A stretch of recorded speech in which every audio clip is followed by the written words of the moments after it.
یہ مجھے یہ نقصان نہ پہنچا دے، اس کا ڈر، اس کا ڈر، اس کا خوف، اس کی خوشامد، اس کے لیے جا کر طرح طرح سے اپنی عزت نفس کو ذلیل کروانا اس کے سامنے. یہ سب کچھ کیوں کرتا ہے انسان؟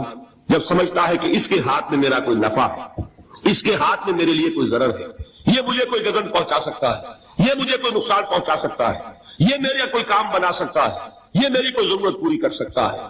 اسی کا نام شرک ہے. جہاں آپ نے یہ سمجھا کہ غیر اللہ کے اندر کوئی طاقت موجود ہے، وہی شرک ہے. بتوں سے تجھ کو امیدیں، خدا سے نومیدی، مجھے بتا تو صحیح اور کافری کیا ہے. شرک تو یہ جس پر بھی تمہیں یہ خیال ہے کلمہ ہے، یہ کلمہ سوم لا حول ولا قوت الا باللہ. ذرا اس پر دل کو کبھی اگر آپ تصور کریں، پھر فرض کریں، دل ٹھک جائے اس پر، کوئی طاقت نہیں. یہی بات تھی جو شیخ عبد القادر جیلانی رحمۃ اللہ علیہ نے اپنی وصیت میں اپنے بچے سے کہی. 11ویں دینے والے ہیں، لیکن حضرت شیخ عبد القادر جیلانی کی وصیت اور تعلیمات کو کتنے لوگ نہیں جانتے ہیں؟ یہ جن مقامات تک پہنچے ہیں وہ کس چیز کی بدولت پہنچے؟ انہوں نے جو پیغام دیا وہ کیا تھا؟ اے میرے بچے، جس طریقے سے قرآن مجید میں حضرت لقمان کی نصیحتیں جو ہے نقل کر دی گئی ہیں، میں یہ عرض کروں گا بالفرض اگر قرآن حضرت عبد القادر جیلانی کے بعد نازل ہوا ہوتا تو شیخ عبد القادر کی یہ نصیحتیں بھی قرآن میں درج ہوتی. اتنی اونچی نصیحتیں ہیں. اے میرے بچے، اس حقیقت کو ذہن نشین کر لے، لا فاعل فی الحقیقت ولا مؤثر الا اللہ. اس کائنات میں نہ کوئی فاعل حقیقی ہے، نہ مؤثر حقیقی ہے سوائے اللہ. کسی شے میں کوئی تاثیر نہیں اگر اللہ نہ چاہے. آگ جلا نہیں سکتی اگر اللہ نہ چاہے، پانی ڈبو نہیں سکتا اگر اللہ نہ چاہے، زہر ہلاک نہیں کر سکتا اگر اللہ نہ چاہے، کوئی چیز فائدہ نہیں پہنچا سکتی اگر اللہ نہ چاہے. تو در در پہ کیوں سر جھکاتے ہو؟ در در پر کیوں جبیں سائی کرتے ہو؟ سب کے سامنے کیوں ہاتھ پھیلاتے ہو؟ ایک اللہ سے مانگو، ایک اللہ کے سامنے جبین سر پر اپنی جبین رکھو. لا فاعل فی الحقیقت ولا مؤثر الا اللہ. نظر آتا ہے ہمیں کہ پانی پیاس بجھا دیتا ہے، پیاس بجھانے کی صلاحیت پانی میں نہیں ہے، اللہ کے اذن سے.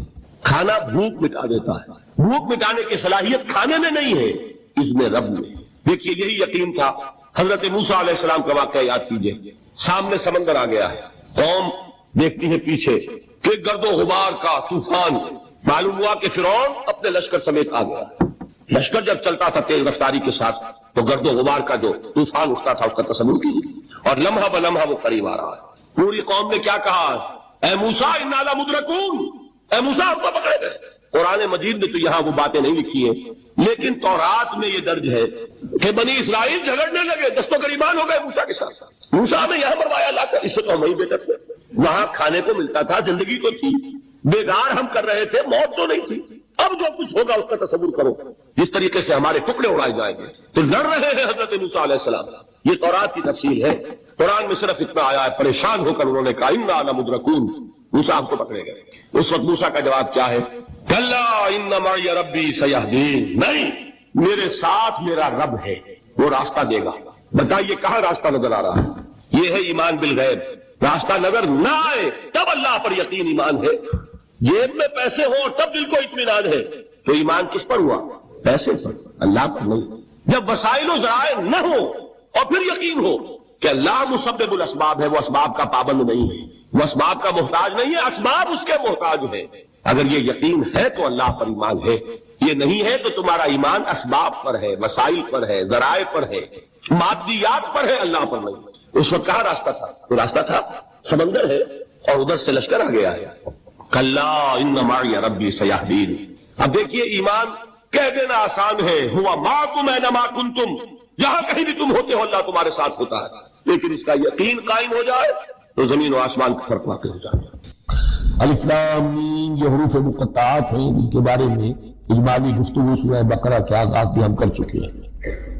اللہ لا الہ الا هو الحی القیوم، یہ الفاظ آیت الکرسی کے آغاز میں سورہ بقرہ میں آ چکے. ایک بات نوٹ کر لیجئے کہ ایک حدیث میں آتا ہے کہ اللہ کا ایک اسم اعظم ہے کہ جس کے حوالے سے اگر کوئی چیز اللہ سے مانگی جائے تو وہ ضرور دیتا ہے، لیکن اس کو حضور نے بتایا نہیں کہ وہ اسم اعظم کون سا ہے. کچھ اشارے کیے، جیسے رمضان میں ایک شب ہے لیلۃ القدر جو 1000 مہینوں سے افضل ہے، تعین کے ساتھ نہیں بتایا وہ کون سا، تاکہ تلاش کرسیہ السماوات والارض، اس کی کرسی تمام آسمانوں اور زمین کو محیط.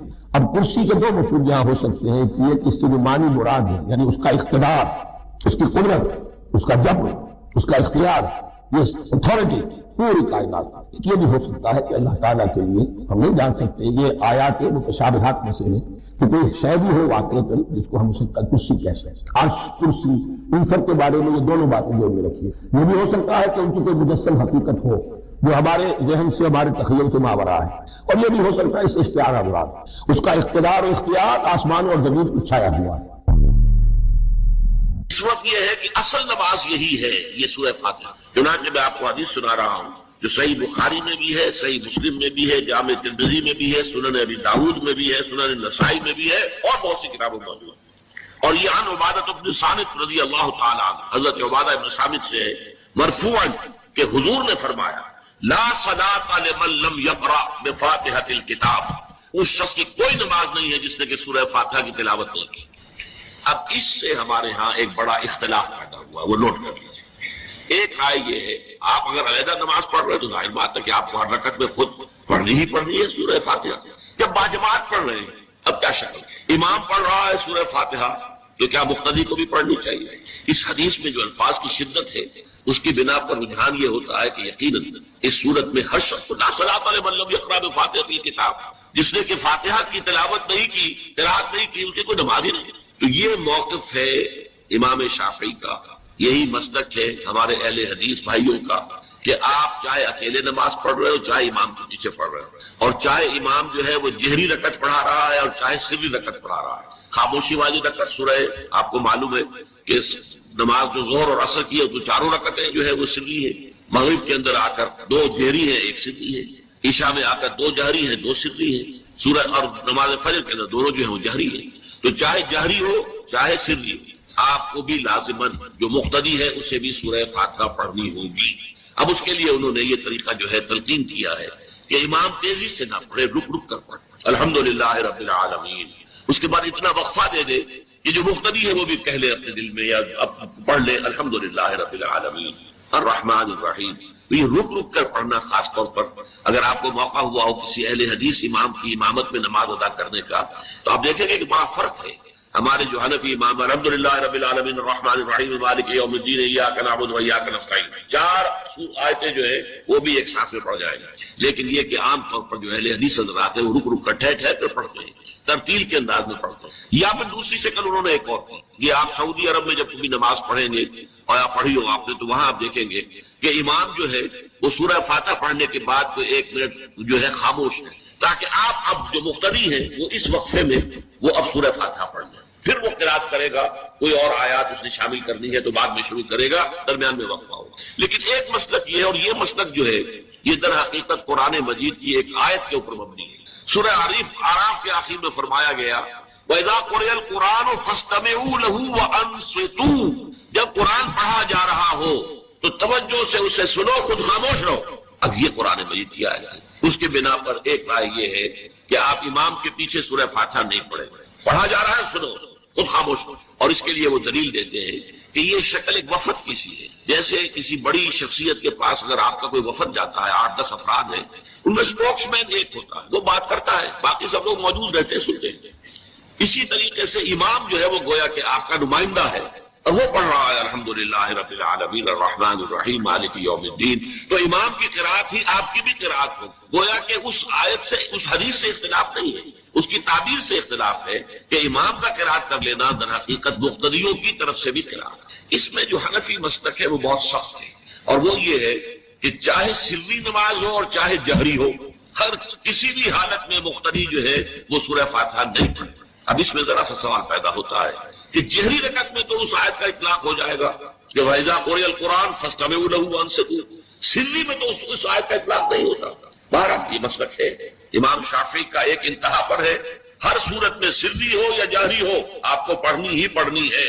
اور امام ابو حنیفہ دوسری انتہا پر ہے کہ چاہے سری ہو چاہے جہری ہو کسی شکل میں نہیں. امام مالک کا مسلک ہے درمیان میں، اور میں اس میں کوئی جھجک محسوس نہیں کرتا کہ میں آپ کے سامنے عرض کر دوں کہ میں اس پر عمل پیرا ہوں. وہ کیا ہے، جہری نماز میں خاموش رہو اور سنو. اس آیت کا اطلاق ہو جائے گا جب بلند آواز سے پڑھ رہا ہے امام تو پوری توجہ فَاسْتَمِعُوا لَهُ، اپنی پوری توجہ کو اس کے سننے کے اوپر مرکوز کر دو اور خود خاموش. سری رکعت میں البتہ، جبکہ وہ بھی خاموشی سے پڑھ رہا تھا، آپ بھی خاموشی۔ بہرحال ان چیزوں میں میں نے یہ سب کوئی بیان کیا ہے تو اس سے جو میرا مقصود ہے وہ یہ ہے کہ معلوم ہو جائے کہ اس میں کوئی بڑی بنیادی بات نہیں ہے، نہ یہ کہ جو حنفی ہیں وہ اس حدیث کا انکار کرتے ہیں کہ لا صلاۃ لمن لم یقرأ بفاتحۃ الکتاب، کیسے بھی انکار کریں گے، اور نہ ہی کوئی جو حنبلی ہے یا اہل حدیث ہے وہ قرآن کی اس آیت کا اختلاف جو ہے وہ اختلاف کر سکتا ہے کہ اذا قرئ القرآن فاستمعوا له وانصتوا، لیکن یہ ہے کہ اس کے پھر اس سے جو احکام کا استنباط ہے اس میں اختلاف ہو جاتا ہے، تو اس کو نہیں سمجھنا چاہیے کہ یہ کوئی بہت بڑی اہمیت والی بات ہے۔ مار کے جو فرض نماز ہے اصل اہمیت کی ہمارے ہاں عام طور پر مذہبی حلقوں میں اور خاص طور پر جو ذرا متصوفانہ انداز کے رنگ کے لوگ ہوتے ہیں وہ فرض کو تو بس ایسے ہی ادا کر لیتے ہیں جیسے بس اس کی کوئی اہمیت نہیں، بلکہ بعض لوگ وہ بھی ہیں کہ وہ فرض کو ترک کر دیتے ہیں، نوافل پر سارا صرف رات کی نماز پر زور دیا جا رہا ہے، فرض نمازوں کی ہمیں دیکھیں ایسے لوگ بالفعل دیکھیں۔ یہ تمام چیزیں جو ہیں در حقیقت اس پھر راہ نبوت سے انسان کو ہٹا دینے والی۔ فرض کتنا فرض، نفل کتنا، نوافل کے بارے میں جو ہے شریعت سے ثابت ہے، وہ تہجد بھی نافلۃ لک، حضور کے لیے تو لازم تھی، باقی کے لیے لازم نہیں ہے، جو قیام اللیل شروع میں تھا وہ لازم نہیں ہے۔ ہاں رمضان مبارک میں اس کی تشریح ہے، ترغیب، وہ خاص ایک مہینہ ہے، اس میں دن میں کھانا پینا جو ہے وہ حرام کیا گیا، تو رات کو دو تہائی رات یا ایک تہائی، کم سے کم ایک تہائی رات جاگو اللہ کے قرآن کے ساتھ، اللہ کی کتاب کے ساتھ۔ تو یہ اصل میں جو توازن ہے یہ جو ہے بہت ضروری۔ ارأیت اذا صلیت الصلوات المکتوبات، حضور آپ نے دیکھا، غور فرمائیے کہ اگر میں جو فرض نمازیں ہیں وہ ادا کروں، اب مثلا ایک حدیث مجھے اور یاد آئی، فرض نماز کی اہمیت کو بیان کرنے کی حضور نے فرمایا جس شخص نے عشاء کی نماز بھی جماعت کے ساتھ ادا کی اور پھر فجر کی نماز بھی جماعت کے ساتھ ادا کی، اس کے لیے پوری رات کا قیام کیا جائے گا۔ فرض کیے اذا صلیت المکتوبات صلوات المکتوبات وصمت رمضان، اور میں روزہ بھی رمضان کے روزے رکھ لوں، باقی روزہ رکھنا آپ کی مرضی پر ہے، رکھیں ٹھیک ہے، لیکن وہ لازم نہیں ہے، نجات کے لیے لازم جو بیس لائن ہے۔ ایک حدیث ہے، حضور فرماتے ہیں، ابن ماجہ کی روایت ہے حضرت عبداللہ ابن حارث رضی اللہ تعالی عنہ سے، یخرج ناس من المشرق یودعون للمہدی یعنی سلطان ہی، جب اس عالم عرب میں، دیکھیے ایک بات میں عرض کر چکا ہوں، بڑی تلخ بات ہے، عالم عرب ہمارا بہتر حصہ ہے، افضل حصہ ہے، ان کو اللہ نے فضیلت ہم سے بہت زیادہ دی، سب سے بڑی فضیلت کہ محمد خود صلی اللہ علیہ وسلم عرب تھے، یہ رتبہ بلند ملا جس کو مل گیا۔ پھر مستقل فضیلت، اللہ کا کلام ان کی زبان میں موجود ہے، مادری زبان، لہذا اگر انہوں نے کوتاہی کی، انہوں نے پیٹھ دکھائی، بہت بڑے مجرم ہیں، اس میں کوئی شک نہیں، اور یہی وجہ ہے یہ سارے ملاحب وہی ہونے ہیں، ایسی ایسی بھاری جنگیں، حضور فرماتے ہیں اتنے لوگ ہلاک ہوں گے کہ پرندہ اڑتا چلا جائے گا، اترنے کی جگہ نہیں ملے گی، لاشیں ہی لاشیں ہوں، یہ شکل ہونے والی ہے۔ اور میں تو چونکہ ایک مضمون اور کتابچے کی شکل میں بھی شائع ہو چکا ہے، جس میں کہ حضور کی اس حدیث کے حوالے سے میری امت پر بھی وہ سب کچھ وارد ہوگا جو سابقہ امت پر ہوا، اسی کے حوالے سے عرض کر چکا ہوں۔ اگر اس صدی میں ہولوکاسٹ میں 60 لاکھ یہودی مارا گیا ہے، کوئی اسی کا دوبارہ چربا جو ہے امت مسلمہ پر بھی آنے والا ہے، لیکن اس کے بعد پھر ان کے لیے فوجیں جائیں گی مشرق سے، وہاں جو امام ہوں گے، جو بھی ان کو لیڈ کر رہے ہوں گے حضرت مہدی، یہ تصور ذہن میں رکھیے، ہمارے مابین اور عیسائیوں کے مابین حضرت مسیح کی ذات مشترک، اگرچہ ان کا یہ عقیدہ ہے کہ وہ سولی دیے گئے، فوت ہو گئے، معاذ اللہ ثم معاذ اللہ، پھر زندہ ہو کر آسمان پر گئے، پھر آئیں گے، ہم کہتے ہیں نہیں، وہ سولی دیے ہی نہیں گئے، وہ زندہ آسمان پر اٹھائے گئے، واپس آئیں گے، گویا کہ بہت حد تک اشتراک ہے، لیکن ایک اختلاف بھی ہے۔ اسی طرح حضرت مہدی کے بارے میں شیعہ اور سنی تصورات میں اتفاق بھی ہے، اختلاف بھی، یقیناً امت مسلمہ، امت عرب، مجھے تو اقبال کا وہ شعر یاد آتا ہے، خون اسرائیل آ جاتا ہے آخر جوش میں، توڑ دیتا ہے کوئی موسیٰ طلسم سامری، تو کیا خون اسماعیل جوش میں نہیں آئے گا؟ حضرت اسماعیل کی نسل میں حضور، اور حضور کی صاحبزادی حضرت فاطمہ رضی اللہ تعالی عنہ، حضور نے فرمایا میری اس بیٹی کی نسل میں اللہ تعالیٰ ایک شخص کو اٹھائے گا جو اس وقت مسلمانوں کی قیادت کرے گا، یہ چیز ہمارے اور اہل تشیع کے مابین مشترک فرق یہ ہے، وہ سمجھتے ہیں کہ ان کے 12ویں امام کہ جو آج سے 1200 برس قبل روپوش ہو گئے تھے وہ ظاہر ہوں گے، ہمارے نزدیک نہیں، وہ پیدا ہوں گے، نو مولود ہوں گے، عام انسانوں کی طرح آئیں گے، ہوں گے نسل فاطمہ میں سے رضی اللہ تعالی عنہا، اور وہ اس وقت عربوں کی قیادت کریں گے، خون اسماعیل آ جائے گا آخر جوش میں، اور کوئی حضرت مہدی وہ آئیں گے اور اٹھیں گے اور قیادت کریں گے، دجال سے مقابلہ کریں گے اور اس ملاحم کے اندر قیادت فرمائیں گے، لیکن ان کی مدد کے لیے مشرق سے فوجیں آئیں گی، گویا کہ پہلے مشرقی کسی ملک میں یہ نظام قائم ہو چکا ہوگا، کوئی ایسی طاقت وجود میں آ چکی ہوگی کہ جب وہاں بھٹی دہکے گی تو وہاں کے مسلمانوں کی امداد مشرقی ممالک سے جائے گی۔ اور ایک دوسری حدیث میں، یہ تو ترمذی کی روایت ہے، کتب حدیث میں تیسرے نمبر پر کتاب یہی ہے، صحیح بخاری، صحیح مسلم، پھر یہ جامع ترمذی، اس میں حضرت ابو ہریرہ سے روایت ہے، یخرج من خراسان رایات سود، خراسان میں بتا چکا ہوں حضور کے زمانے کا خراسان، افغانستان، کچھ حصہ پاکستان کا، کچھ روسی ترکستان کی آزاد ریاستیں جو ابھی ہوئی ہیں، تھوڑا سا حصہ ایران کا، یہ خراسان بزرگ، یہ اولڈ گریٹر خراسان، یہاں سے فوجیں چلیں گی، سیاہ علم برآمد ہوں گے اور کوئی طاقت انہیں روک نہ سکے گی، ان کا منہ پھیر نہ سکے گی، یہاں تک کہ وہ ایلیا حضور کے زمانے میں یروشلم کا نام تھا، یہاں تک کہ ایلیا میں جا کر نصب ہو جائے۔ گویا کہ یہ جو ہمارے ہاتھ سے نکلا ہے قبضے سے، پہلے بھی عربوں کے ہاتھوں سے نکلا تھا بیت المقدس، یروشلم، عرب واپس نہیں لے سکے تھے، کرد خون صلاح الدین ایوبی اس نے واپس لیا، عربوں میں دم نہیں رہا تھا، عیاشیوں کی وجہ سے کھوکھلے ہو چکے تھے۔ میں تجھ کو بتاتا ہوں تقدیر امم کیا ہے، شمشیر و سنا اول، طاؤس و رباب آخر۔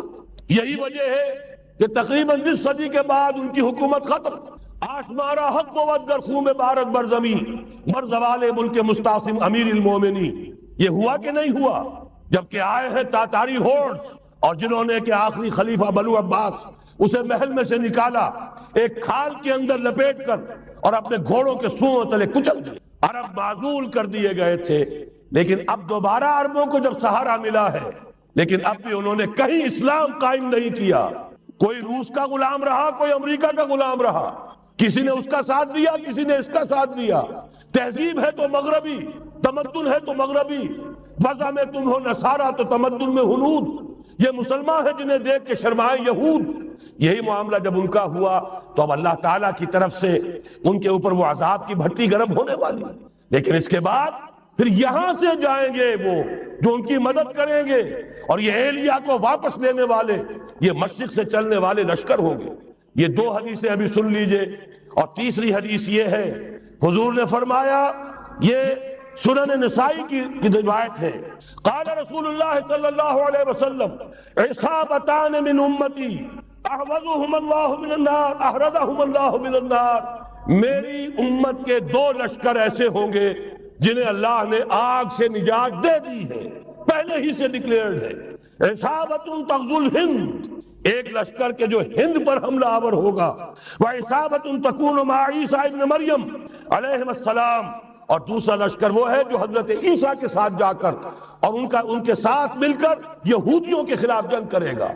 میں اس حدیث کا جو مطلب سمجھتا ہوں واللہ عالم، یہ اسی علاقے میں جب انقلاب آ جائے گا، یہ علاقہ خراسان اور پاکستان، جب یہاں نظام خلافت قائم ہوگا، یہاں سے اسلام کی توسیع ہوگی، اور یہاں سے جانب مشرق ہند اور جانب مغرب یہ جو یہودیوں کا سیلاب آ رہا ہے، ان دونوں کا مقابلہ کرنے کے لیے انشاءاللہ العزیز، ورنہ یہ عصابتان جو ہے ایک حدیث میں جمع کرنے کی کوئی اور حکمت ہو نہیں سکتی، ورنہ تو ہندوستان پہ کئی لشکر آئے ہیں، لیکن یہ کہ در حقیقت اسی وقت جبکہ عالم عرب میں وہ بھٹی دہکے گی، اسی وقت یہاں انقلاب آ چکا ہوگا، ایک طرف یہاں سے مدد کے لیے لشکر جائیں گے کہ جو مسلمان عرب جو ہیں ان کی مدد کریں گے، حضرت مہدی کے جھنڈے تلے لڑیں گے، حضرت مہدی کی حکومت کو مستحکم کریں گے، یعطون للمہدی، دوسری طرف وہ ہندوستان کی طرف پیش قدمی کریں گے، اور یہیں سے جیسے اس وقت سیلاب نکلا تھا جزیرہ نما عرب سے، ایک داہنی طرف ایک بائیں طرف، ایران، افغانستان، ترکستان، ادھر مصر، لیبیا، الجزائر، مراکش، موریتانیہ. اسی طریقے سے انشاءاللہ اسی علاقے سے اس کا آغاز ہوگا اور بات آگے بڑھے گی. تو اصل حاصل کیا ہے؟ یہ ہونا ہے. پچھلے آثار ثابت کر رہے ہیں کہ ہونا ہے، حضور کی احادیث بتا رہی ہے کہ یہی سے ہونا ہے. ہوا صرف یہ ہے ہم بھٹک گئے، ہمیں اپنی منزل یاد نہ رہی. میں تو بہرحال ان لوگوں میں سے ہوں جنہوں نے نعرے لگائے تھے پاکستان کا مطلب کیا، لا الہ الا اللہ. میں سن 46 میں یہاں حبیبیہ ہال میں قائد اعظم نے مسلم اسٹوڈنٹ فیڈریشن کے جس اجلاس کو خطاب کیا تھا، ضلع حصار سے جو 2 ڈیلیگیٹ آئے تھے ان میں سے ایک میں تھا. میں نے بہرحال اس تحریک میں بھی حصہ لیا ہے، ایک ننھے کارکن کی حیثیت سے لیا ہے. پھر حالات کو بدلتے اپنے آنکھوں سے دیکھا ہے. ہم کہاں سے کہاں جا پہنچے ہیں. ضرورت صرف اس بات کی ہے کہ آج ہمارا حال یہ ہے، ہماری قیادت، ہماری سیاست ان لوگوں کے ہاتھ میں ہے کہ وہ فریب خوردہ شاہی کے فلاح و کرگسوں میں اسے کیا خبر کہ کیا ہے، تب وہ تاب جاویدانہ. ان کی تہذیب مغربی، ان کی ذہنیت مغربی، ان کی وضاقتہ مغربی، ان کا تمدن مغربی، ان کی سوچ مغربی، ان کے سارے اطوار مغربی. لہذا در حقیقت ایک تو یہ کہ ان سے چھٹکارا پانا، اور دوسرے یہ کہ در حقیقت مغرب کی تمام طاقتوں کو للکارنے کے لیے اس قوم کے اندر سے جذبہ ایمان، جذبہ جہاد کو برآمد کرنا. یہ 2 کام ہیں جو کرنے ہیں، اور اگر ہم یہ کر لیں گے، جیسا کہ میں نے آیت آپ کو سنائی تھی، اللہ کا کوئی وعدہ غیر مشروط نہیں. ایمان اور عمل صالح، ایمان اور جہاد، یہ وعدے پورے کرو گے تو اللہ کا وعدہ بھی پورا ہوگا. لیکن ظاہر بات ہے جیسے یہودیوں نے یورپ کو فتح کیا اور آج وہ مغرب یہودیوں ہی کے زیر اثر ہمیں فتح کرنے پر تلا ہوا ہے. آج نوٹ کیجئے جس طرح 3 اطراف سے یہودیوں نے حملہ کیا یورپ پر، میں اس کا تذکرہ کر چکا ہوں، آج ہم پر بھی اسی طرح کا 3 pronged اٹیک ہے. نمبر 1، ایٹمی دانت نہ نکلنے پائیں اس قوم کے، رول بیک کرانے کے لیے خاموش ڈپلومیسی، اس کے ہتھ کنڈے، کہیں ان میں طاقت نہ ہو جائے، کہیں یہ چیلنج کرنے کی پوزیشن میں نہ آ جائیں. اپنے پاس ایٹمک ہتھیاروں کے انبار ہوں، لیکن کسی مسلمان ملک کے پاس آ گیا تو وہ اسلامک بوم بن جائے گا. اگر وہ اسرائیل کے پاس ہے کوئی حرج نہیں، لیکن پاکستان کے پاس کسی صورت میں ہتھیار نہیں ہونا چاہیے. کمزور رکھو، ہمارے دستے نگر رہے، ہماری ہی مرضی پر، ہمارے چشم ابرو کے اشارے پر حرکت کرے. نمبر 2، اباحیت، بے حیائی، عریانی، فحاشی، اس کا سیلاب، اور سب سے بڑھ کر خاندانی نظام کو برباد کرنے کے لیے یہ بہبود آبادی کا پروگرام. اور دیکھیے جادو وہ جو سر چڑھ کر بولے مسلمانوں کے ہاتھوں کرا رہے ہیں. قاہرہ میں کانفرنس کرائی ہے ایک مسلمان ملک میں، اور یہ کہ اس کو آرگنائز کرنے والی ایک پاکستانی مسلمان عورت. یہ ہے در حقیقت کہ وہ لوگ اگر کرنا بھی چاہتے ہیں تو اس کا الزام بھی براہ راست اپنے اوپر نہیں، بلکہ یہ کہ خود کوئی مسلمان ہو جو یہ کام کرے. اب جو سیلاب آئے گا جس کے لیے مدد بھی دی جا رہی ہے، اس سے ہمارے سارے بندے حیا ٹوٹ کر رہ جائیں گے، خاندانی نظام درم برم ہو کر رہ جائے گا. جو ابھی تک اللہ کا شکر ہے کہ ہمارے ملک کے اندر انٹیکٹ ہے کچھ اوپر کا طبقہ جو بالکل ہی مغربی تہذیب میں رنگا گیا ہے، ورنہ ہمارے ہاں خاندان کا نظام ابھی انٹیکٹ ہے. لیکن یہ کہ یہ سیلاب بھی بڑی شدت سے آ رہا ہے، یہ چیزیں بیک وقت کیوں ہو رہی ہیں. اور تیسرا اور سب سے زیادہ سٹل وار، سب سے زیادہ یوں سمجھیے کہ جو لطیف، جو کہ ایک طرح کا احسان جتایا جا رہا ہے، ڈالروں کی اب یلغار. اب یہاں پر امریکی سرمایہ، وہ ڈالر چاہے مشرق سے آئے چاہے مغرب سے آئے، وہ یہودیوں کا اعلی کار ہے. آپ نے اگر $1 نوٹ کا اگر کبھی نقشہ دیکھا ہو، اس کے اوپر جو سگنیا بنا ہوا ہے، جو نشان ہے، وہ کیا ہے؟ پیرامڈ، احرام مصر. یہ کن کے لیے اہمیت رکھتے ہیں؟ ہزارہا یہودیوں کا خون اور ان کی ہڈیاں ان پیرامڈز کے تلے دبی ہوئی. جب یہ احرام بنائے گئے تھے، یہ یہودی وہاں غلامی کے دور میں تھے، بیگار ان سے لی جا رہی تھی. بڑے بڑے پتھر جب گرتے تھے تو پسنے والے یہودی ہوتے تھے. یہ ان کی اپنی جیسے ہولوکاسٹ، جیسے انہوں نے اس کو اپنا سمبل بنایا ہوا ہے، اسی طریقے سے پیرامڈ، مصر کا پیرامڈ، یہ گویا کہ ان کے اس زوال کا ایک نشان ہے. اور اس پر ایک آنکھ بنی ہوئی ہے، ایک آنکھ، کان دجال کی آنکھ، وہ دیکھ رہی ہے عجیب ہے یہ سمبل، نیچے لکھا ہوا ہے نووس آرڈو سکلورم، اور یہ در حقیقت 1776 جو نیچے لکھا ہوا ہے وہ رومن حروف کے اندر یہ 1776 ہے، جو میں بتا چکا ہوں آرڈر آف ایلومیناٹی وساف نے قائم کیا تھا۔ عام دنیا یہ سمجھتی ہے کہ شاید یہ امریکہ کا یوم آزادی ہے، سن آزادی ہے۔ یکم مئی، اس آرڈر آف ایلومیناٹی کی تاسیس یکم مئی کو ہوئی ہے۔ یہ یکم مئی جو منایا جاتا ہے، دھوکہ یہ دیا گیا ہے کہ یہ شکاگو کے جو مزدور ہیں ان کی یادگار ہے، حقیقت میں یہ یکم مئی اور 1776 آرڈر آف دی ایلومیناٹی کی تاسیس کی تاریخ۔ یہ تمام معاملات سمجھ لیجئے، ڈالر در حقیقت ہم نے ابھی تازہ ندائے خلافت میں نعیم صدیقی صاحب کی نظم شائع کی ہے، 45 برس بلکہ شاید اس سے بھی زیادہ عرصے کی پرانی نظم ہے جو ہم نے شائع کی ہے۔ ڈالر میرے اس دیش کو ناپاک نہ کرنا، اور میں تو انہیں داد دیتا ہوں، جو کچھ انہوں نے، شاعر کہتے ہیں اس کو جو صاحب شعور ہے، اس صاحب شعور نے جو مشاہدہ کیا ہے کہ ڈالر آئے گا تو کیا آئے گا ہمارے ہاں، اس کے پوری داستان اس تازہ ندائے خلافت میں ہم نے نہ معلوم کہاں سے اس کو کھود کر نکلوایا ہے۔ ہم ان کا احسان مانتے ہیں کہ انہوں نے اپنی یہ پرانی نظم، اب ان کی جماعت تو سب بھول بھال گئی ان چیزوں کو، اسی لیے وہ اسے تج کر باہر بھی اب آ گئے۔ بہرحال ہمیں تو ان کی ایک ایک چیز جو ہے، مجھے تو وہ شعر آج کا اگر آپ نے جنگ کا میرا کالم پڑھا ہو، میری تو فکر کے اندر رچ بس گیا ہے۔ پاکستان کے بارے میں جب کہا تھا اے آندھیوں سنبھل کے چلو اس دیار میں، امید کے چراغ جلائے ہوئے ہیں ہم، ہماری امیدوں کے چراغ ہیں یہ، اسلام کا گہوارہ بننے والی ملک ہے یہ، اس کو ہم نے قائم کیا تھا اسلام کے لیے، یہ آندھیاں نہ چلیں، اس ملک کو ہم نے اسلام کے چراغ جو ہے ہم نے اس میں روشن کیے ہوئے ہیں۔ اے آندھیوں سنبھل کے چلو اس دیار میں، امید کے چراغ جلائے ہوئے ہیں ہم۔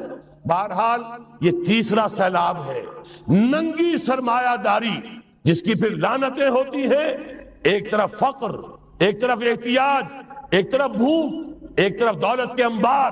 پہلے بھی ہمارے ہاں فرق کم نہیں ہے، لیکن اب جو ہوگا اگر یہ بات پوری ہو گئی تو وہ ننگی سرمایہ داری، اور سرمایہ داری ہی در حقیقت یہود کا سب سے بڑا ہتھ کنڈا ہے۔ یہ بینکنگ کا نظام، یہ سارا کا سارا سودی نظام، یہ آئی ایم ایف، یہ ورلڈ بینک، یہی تو ان کے سب سے بڑے ادارے ہیں۔ تو واقعہ یہ ہے کہ تین طرف سے ہم پر حملہ ہو رہا ہے، اور یہ سود کے بارے میں کیا کہا تھا اقبال نے، ادربا آخر چمی زائد فتن، اس سود کے ام الخبائث کے پیٹ سے سوائے فتنوں کے اور کیا برآمد ہو سکتا ہے۔ کس نہ داند لذت قرض حسن، کسی کو قرض حسنہ کی لذت یاد نہیں رہی، بغیر سود کے قرض دو۔ تمہارے پاس فاضل رکھا ہوا ہے، کسی بھائی کو دو کہ وہ اپنی معاشی گاڑی کا پہیہ چلا لے، پھر اصل واپس لے لینا۔ اگر اتنی ہمت نہیں ہے کہ ان تصدقوا فهو خیر لکم، صدقہ ہی کر دو تو سب سے اچھا ہے، دے ہی ڈالو اپنا فاضل سرمایہ۔ یسألونک ماذا ينفقون قل العفو، مت رکھو اپنے پاس، یہ گندگی ہے۔ لیکن اگر بڑے ہی کم ہمت ہو تو کم سے کم قرض حسنہ دو، اپنی اصل رقم واپس لینا۔ کس نہ دانت لذت قرض حسن، ادربا جاں تیرا دل چو خشت و سنگ، اس لیے کہ سود کے ذریعے سے انسان کے اندر تاریکی پھیل جاتی ہے، دل جو ہے اینٹ کے مانند، پتھر کے مانند سخت ہو جاتا ہے، کٹھور۔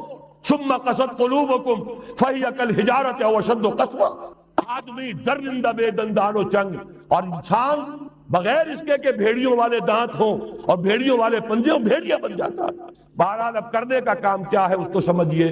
اس پوری صورتحال کا میں نے آپ کے سامنے نقشہ پیش کر دیا۔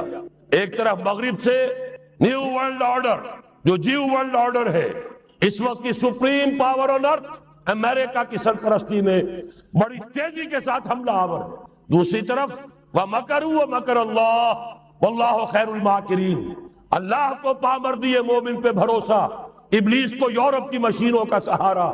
اللہ تعالیٰ نے اسرائیل کا توڑ پاکستان قائم کیا، اللہ تعالیٰ نے اس کے لیے 300 برس کی تاریخ، اس کی تمہید میں مجددین امت یہاں پیدا کیے، یہاں قرارداد مقاصد پاس کرا دی 20ویں صدی عیسوی کے وسط میں، کہ اکبر نام لیتا ہے خدا کا اس زمانے میں، بینک انٹرسٹ کو ربا، سود، حرام قرار دیا۔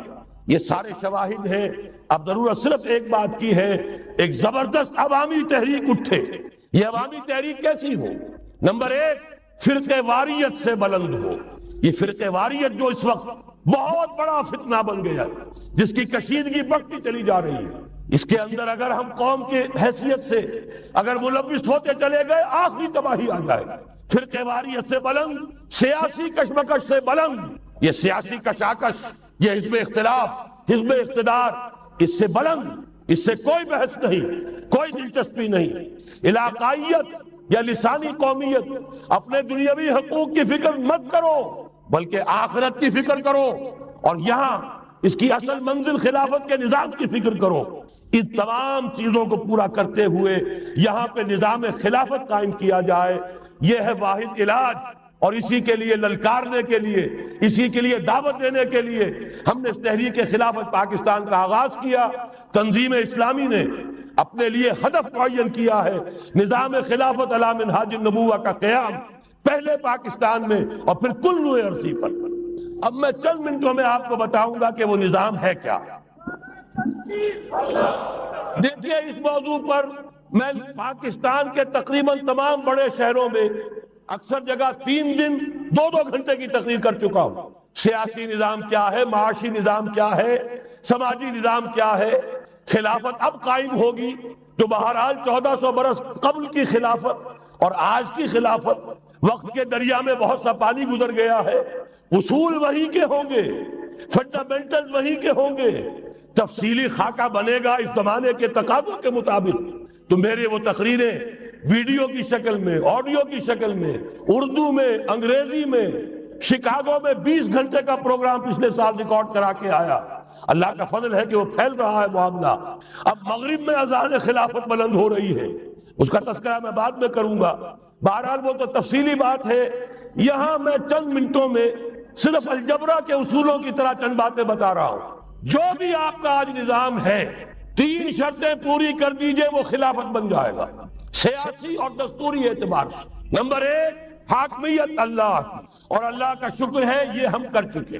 اللہ جزائے خیر دے جنہوں نے محنت کی تھی، اللہ جزائے خیر دے جنہوں نے وہ تحریک اٹھائی تھی مطالبہ دستور اسلامی، اور پھر جنہوں نے مدد کی تھی، اللہ تعالیٰ انہیں جزائے خیر دے۔ بہرحال وہ اب ہمارے دستور کا حصہ ہے، حاکمیت اللہ۔ البتہ اگلا قدم ہم آج تک نہیں اٹھا سکے، اس حاکمیت کا ظہور کیسے ہوگا؟ آپ کے دستور میں یہ طے کر دیا جائے کتاب و سنت ہر شے سے بالا تر ہے، دستور سے بھی بالا، عدالتی قوانین سے بالا، پارلیمنٹ سے بالا، سینٹ سے بالا، صدر سے بالا، سپریم کورٹ سے بالا، ہائی کورٹ سے بالا، ہر شے سے بالا کتاب و سنت۔ جب تک یہ نہیں ہوتا، قرارداد مقاصد کی حیثیت ایسی ہے کہ جیسے آپ سینما ہال کے اوپر آگے جو ہے قرآن مجید کا کوئی کتبہ لگا دے، اس کے سوا کچھ نہیں۔